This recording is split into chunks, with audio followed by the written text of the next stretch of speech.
The resignation letters of the USEX and the ASEX of DepEd were accepted by the appointing authority.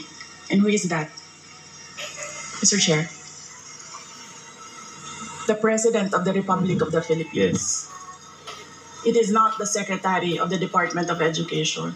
So you ask the President of the Republic of the Philippines why he accepted the resignation of the USEX and the ASEX.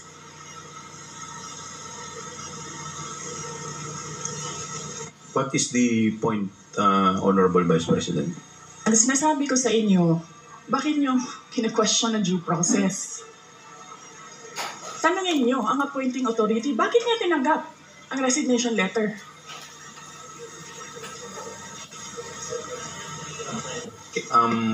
Madam Vice President, Yes, sir. we will, wala pa po tayo dun sa usapin na yun. Sa anong usapin, sir? Later po sa binabanggit po ninyo. Sa anong- Wala pa po tayo sa period of interpellation.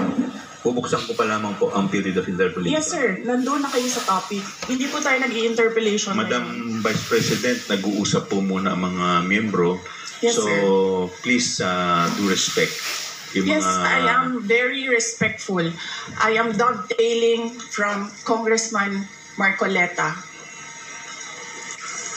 The appointing authority is the President of the Republic of the Philippines. Why are you questioning due process in a discussion of resignation of USEX and ASEX? Wala pa pong nagtatanong about that, Madam Vice President. Sir, kinontempt nyo Madam- na sir, dinetain nyo na yung tao for due process. Madam Vice President, Sir,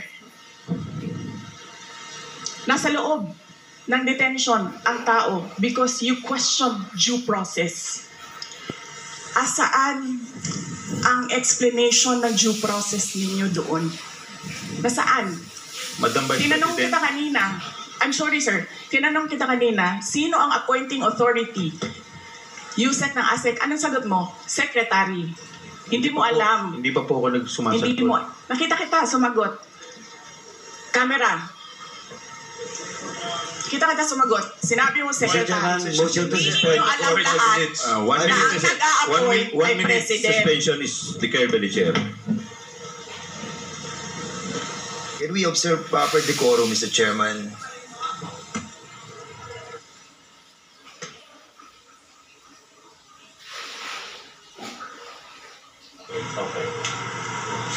Another minute suspension there called by Congressman Joel Chua. Finally, Vice President Sara Duterte took her oath after she was refused to be recognized by the chairman of the committee, saying that he will only allow her to speak if she takes her oath. And with that, the Vice President stood and took her oath, and she was able to freely speak. But here's where we're at this point.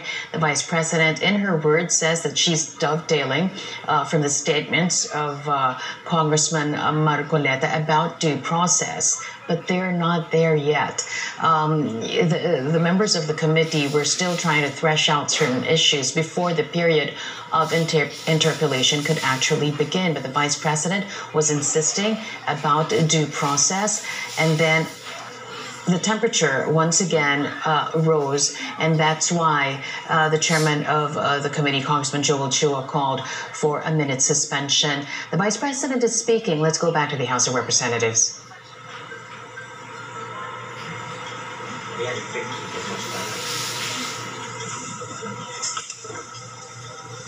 Yes. Sir.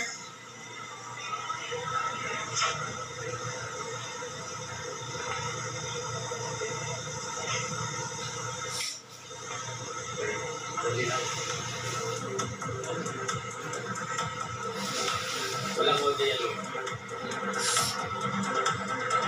Camera lang.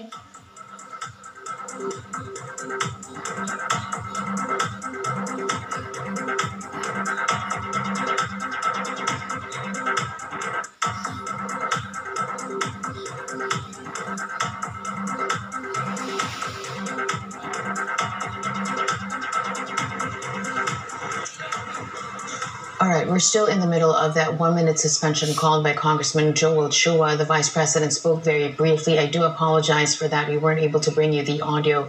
Still do not know what the Vice President said in that brief moment, but we're in the middle of this 1-minute suspension after the Vice President insisted on tackling the very topic of due process, to which Congressman Joel Chua said they're not there yet. They haven't even begun the period of interpellation. The Vice President once again saying that she was just dovetailing from the statements of Congressman Rodante Marcoleta. You just see the members of the committee here just really trying to put some order into the inquiry. They were well on their way until the Vice President rose her hand and asked that she be recognized. Again, if you've just tuned in, the Vice President has finally taken her oath. She's now there seated. She is going to,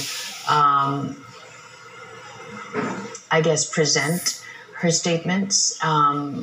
Members of the committee will now be free to ask her, and she's now going to be free to tell the truth and nothing but the truth, as she said as she took her oath. Again, I think we hear the Vice President speaking. Control, can you give me some guidance here? Go ahead. Yes, Madam Vice President. You need to reconsider that extension of your detention. It was illegal in the first place. You asked the President why he accepted the resignation. Do not ask due process. Mr. Chairman. Mr. Chair. Yes, Congressman Paduano. Congressman Nakop. Mr. Chair, Madam Vice President, if you have any question insofar as the actions of this committee are concerned, I think the proper remedy is for you to go to the court. Sir, I will go to court.